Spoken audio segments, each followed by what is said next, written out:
Mercedes Spinks, you had indicated that you would lower her bond to $3,000. I've spoken with the family. They will pay that. Wow. I have the waiver and the other one, so I just think we just need a bond order, bail order. So, Deputy Miranda, you mind bringing up Miss Spinks real quick? We're very lucky to have a family that's going to post this $3,000. Let's pause here. $3,000 is no small favor. This judge is laying it down. Miss Spinks walks free only if she walks back into court. Question for y'all: should families be on the hook financially like this, or is it the only way to guarantee accountability? For you. You need to understand there's serious consequences if you fail to go back. You fail to go, I'm going to revoke this bond. I will set it at zero. The family's going to lose all that money. So do you want, all we're asking to do is go back to this jurisdiction within the 2 weeks of your release. Don't wait until the last day, because it's Murphy's Law dictates what can happen will happen, and I don't care about excuses. So if you try to wait till 2 days before to go up there and my car breaks down, my dog died, but I don't care. Do you understand? Yes. So I would make arrangements as soon as you get out. Okay? All right. I want you to know that she has a lawyer working right now to set up a court date, so hopefully she I can don't provide that. care if you come back here and it's post 2 weeks and the lawyer hasn't done squat, it doesn't matter to me. Don't depend on whoever, because it's on you if you don't make it up there within 2 weeks to turn yourself in. And they haven't done what they're supposed to do. They promise you the moon, sun. Okay, good luck. Thank you, Your Honor. Thank you, Your Honor. Have a great day. You don't need another card, right? No, I think I'm not right. If not, my daughter has mine. Okay. You want to do the? Yeah, of course. Yeah. Right there. This is Mrs. Sparza? This is Mrs. Esparza, or you may have her as Matthews. Good morning, Mrs. Sparza. And you are charged with facing up to 6 months. Keep it down, keep it down. Facing up to a year in jail and or a $4,000 fine. You guys have worked out an agreement. They're offering you 30 days in jail with credit for the 60 that you've done. You give up a lot of rights by entering into this agreement. You give up the right to a trial, right to compel witnesses to testify on your behalf, confront and cross-examine your accusers. If you're not a citizen, there are possible immigration consequences. You can be deported, excluded from the country, denied naturalization. You give up the right to appeal. Once you plead guilty to this, it will go on your record. You can never change this. Is this what you want to do? How do you plead to the offense, ma'am? How do you plead to the offense? Guilty or not guilty? I'm going to find you guilty, send you to the 30, credit for 60. You also need to understand that this now makes 2. What happens on the next one? Years instead of years. If you thought this was a long sentence, with the then you're looking at years. Do you understand? Yes, sir. For a case of beer. Good luck. Okay, thanks, Laurie. Thank you, Judge. What's up, man? Been a long time. Yeah. Are you doing stuff upstairs more so? Well, they had an opening out in Fort Bend. So with my firm, So you're more now out in Fort Bend? yeah, Okay. I'm handling a couple of felony cases that were already set for trial. So I'm here today for a pretrial conference. So I had somebody cover my stuff out there. I'm covering her, stuff here. So, yeah. Are you here for who? Miss Blackson, Bianca Blackson Newman. I'm glad that you're here. We were waiting for someone. We didn't want to get started without you guys. So, all right. So your lawyer is here now. Ma'am, you're charged with driving while intoxicated. You're facing up to 6 months in jail and or a $2,000 fine. We are going to do probable cause. You have the right to remain silent. Anything you say can and will be used against you. You have the right to have an attorney present. If you cannot afford one will be appointed to you. Yes, Judge. Okay. On February 27th, 2025, the officer was dispatched to the 3800 block of Mason Road in reference to a suspicious vehicle call. Call notes advised there was an unknown female who was asleep behind the wheel of her vehicle, which was running at the time in a moving lane of travel. Upon arrival, the officers made contact with the defendant and observed her asleep in the driver's seat of the vehicle, and the officers removed the keys from the vehicle to prevent further damage. As the officer was doing this, the defendant woke up and attempted to put the vehicle in drive and leave the scene. The defendant was unsuccessful, and the officers also observed an open container behind the driver's seat and observed an odor of marijuana coming from the vehicle. The defendant was detained and admitted to consuming alcohol prior to driving, stating she consumed alcohol 4 hours prior, then stating it was 2 hours. The defendant stated she was probably drinking tequila. The open container in the vehicle was a bottle of tequila, and the defendant was transported to the police station for standard field sobriety tests. HGN 3 out of 6, walk and turn 5 out of 8. Blood alcohol level of 0.118. That's nearly 1.5 times the legal limit. Plus, tequila in the car and failed sobriety tests? This isn't just bad luck, it's a ticking time bomb on wheels. Let me know in the comments, should first-time offenders like this get jail time or rehab? 1 leg stand, 1 out of 4. The DIC was read and the defendant consented to breath. The results were 0.118 and 0.115. Are you telling me that she's drinking while driving, or is Your there Honor, evidence of that?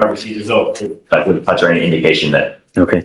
Ms. Blackson, I'm going to find that there's sufficient probable cause to go forward with the case. I'm ordering you now as a condition of your bond not to consume alcohol, illegal drugs, or unprescribed controlled medication. I'm going to randomly test you. If I find that you're consuming alcohol or illegal drugs, I will revoke your bond, put you in jail. No more PR bonds. Do you understand? Does she have any prior DWIs, number one? Number two, does she have a valid Texas driver license?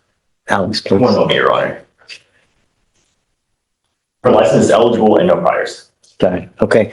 Ma'am, so you can continue to drive, but you're not allowed to drive unless you have valid liability insurance as well. You must have car insurance to drive. Do you understand? Okay. Now you have a lawyer. Because you have a lawyer, I will waive your appearance. You do not have to waste your time coming to court, but you must stay in touch with counsel and they will tell you if and when you have to come back to court. If they tell me they can't get a hold of you because you've gone AWOL, you pick up a new case, you become a danger to our community, I will revoke your bond. You understand? Okay. I'll have you sign a reset with Victoria. We'll have you get with Felicia for your bond conditions, and after that, you're free to go. Okay? Thanks. Thank you. Great to see you, Robert. Question on Mr. Weber. Let me hand this back to you. State, did you see this? Okay. Can I file that? Council. I've seen these filed in deeds before, so I would imagine. Confidential. There's a. Can you mark it confidential? Yeah. I'll put it in seal. Okay, that's it. Seal it. Okay, because I don't, yeah. Okay, that probably shouldn't be public. Good idea. Okay. Judge, approach you for PC on this one. Well, hold on a second. I don't even have him. Exactly, that's my problem. He's in custody and needlessly without probable cause being heard. I was told that was the reason I was appointed to him this morning. No. So I appointed you because we had gotten those 2 letters. I didn't want to just file it, and I wanted to take the appropriate action because we got those 2 letters. I don't know who sent it. All I know is that we got it, and I wanted someone. That's why I appointed you to see it. I don't know anything about probable cause. I just know that we don't have him here today because I guess he's still in processing. Correct. So you will not entertain hearing probable cause without him. I guess let's do it. Did the magistrate already hear probable cause? I mean, it looks like a magistrate already found probable cause. You don't think there's PC? No, Judge. Okay. All right, March 4th, 2025, in Harris County, Texas. Officers were dispatched from assault and call. Officer met with the complaining witness, stated that the defendant is her boyfriend of 3 years. Complaining witness stated that they got into an argument over where to eat.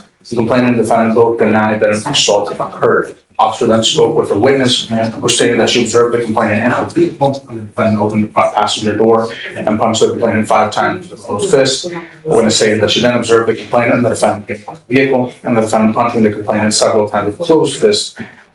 Wait. Okay, so initially, the defendant allegedly punches 5 times, he said?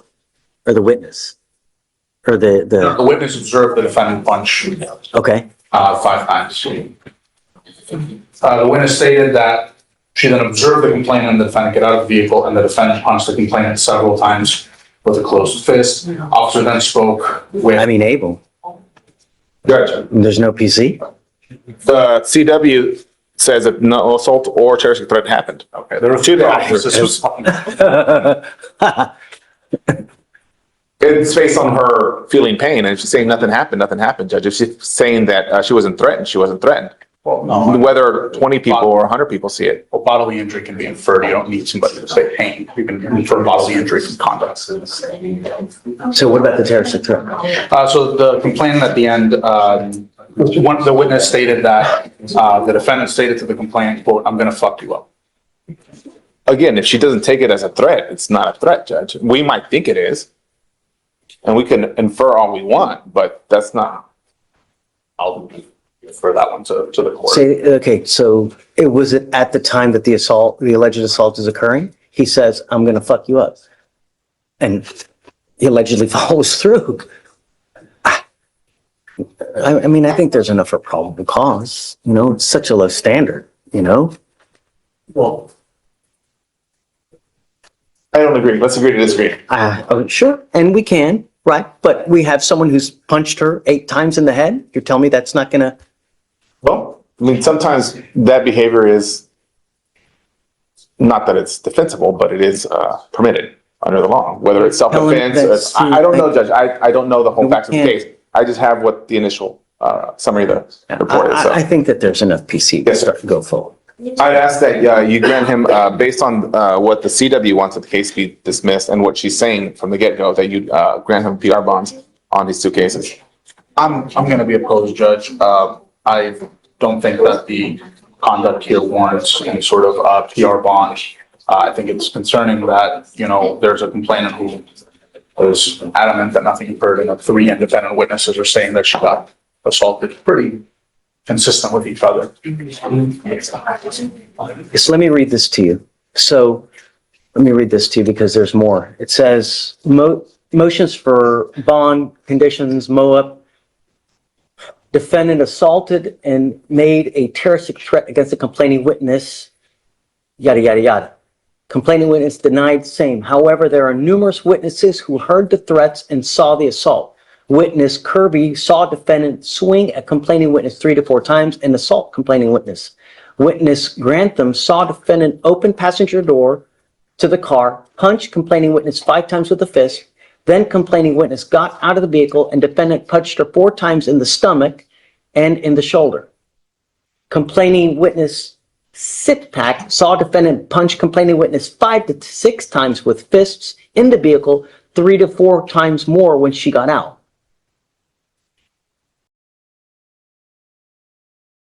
I think there's enough problems. And I'm not ready yet. I mean, he's in processing now. We'll get him. Because the problem is if I grant a PR bond now, he's going to be out and I can't put conditions on. And I'd like to put conditions on and, you know, we can talk about it when we get him about a PR bond and stuff. Okay? The magistrate set bond on both of the cases. I'll keep it for now and then we can talk about it tomorrow. Yes, Judge. I also have Mr. Cortez, Okay? would request a PR bond. Don't shoot the messenger on this one. I will never, I'm never going to begrudge you for, you know, zealously advocating, you know, really.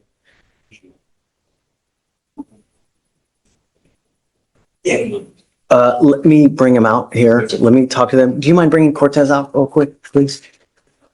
Are you ready? Let me talk, while they're bringing out, let me talk. Okay. You are Joe Cortez? Yes. Mr. Cortez, you're charged with assault of a family member. You're facing up to a year in jail and or a $4,000 fine. We're going to do probable cause. You have the right to remain silent. Anything you say can or will be used against you. On March 4th, 2025, in Harris County, Texas, officer was dispatched to a disturbance call and made contact with the complainant witness, who stated that the complainant witness is her father. The complainant witness stated that her father had arrived and was attempting to load a shotgun as he was upset from a previous incident. He was loading a shotgun? Stated that a witness, her grandmother, and her were attempting to take the shotgun from him when the defendant hit the complainant on her left eye multiple times with a closed fist, causing pain. She stated that as he was holding the shotgun, the defendant stated to her that he was going to kill her grappling his hands against her neck, applying minimal pressure as she was blocking his hands. The witness stated that the defendant had been upset due to a car accident and that today he was loading a shotgun. And when her and the complainant attempted to take it away, the defendant hit the complainant in the face multiple times. Officers observed the defendant as he was still holding a shotgun shell in his hands when officers arrived and observed a red mark on the complainant's left eye and forehead area. This just got dark. A shotgun, multiple punches, and death threats? The judge's fear is real and shared. When a defendant already has a history like this, is denying bond a safety measure, or does it go against innocent until proven guilty? Drop your thoughts this one's heavy. So was it all comfortable? He's currently unemployed and lives with CW, Judge. That's as far as I got with him in terms of anything going for him. I got to tell you, your lawyer wants me to give you a PR bond, but Mr. Cortez, I got to tell you, you scare me, dude. You're on bond for a DWI third right now. You're allegedly loading a shotgun. You've got all this. You scare me. The last thing I want is more blood or a dead body, you know? Yes. So don't say anything. I'm just telling you why I'm doing what I'm doing. Is my fear is that, you know, something even more egregious happens. If we give you a PR and you go back, there's nowhere else to go. And the last thing I want is a dead body. We have enough drama in this life as it is, you know? I'm sorry, man. I can't. It scares me, you know? I am ordering you now not to have any contact with complaining witnesses in this case and not to go within 500 feet of where they live or where they work. Do you understand? I don't know if you're going to bond out, but if you do, I'm putting a monitor on your ankle so I know that you're not anywhere near where these people live. Do you understand, Mr. Cortez? Life is too short to live the next 30 to 40 years in a 6x9 box. It's not. It's way too short. Do you understand? All right. Thanks. Okay. Ms. Burns. Question on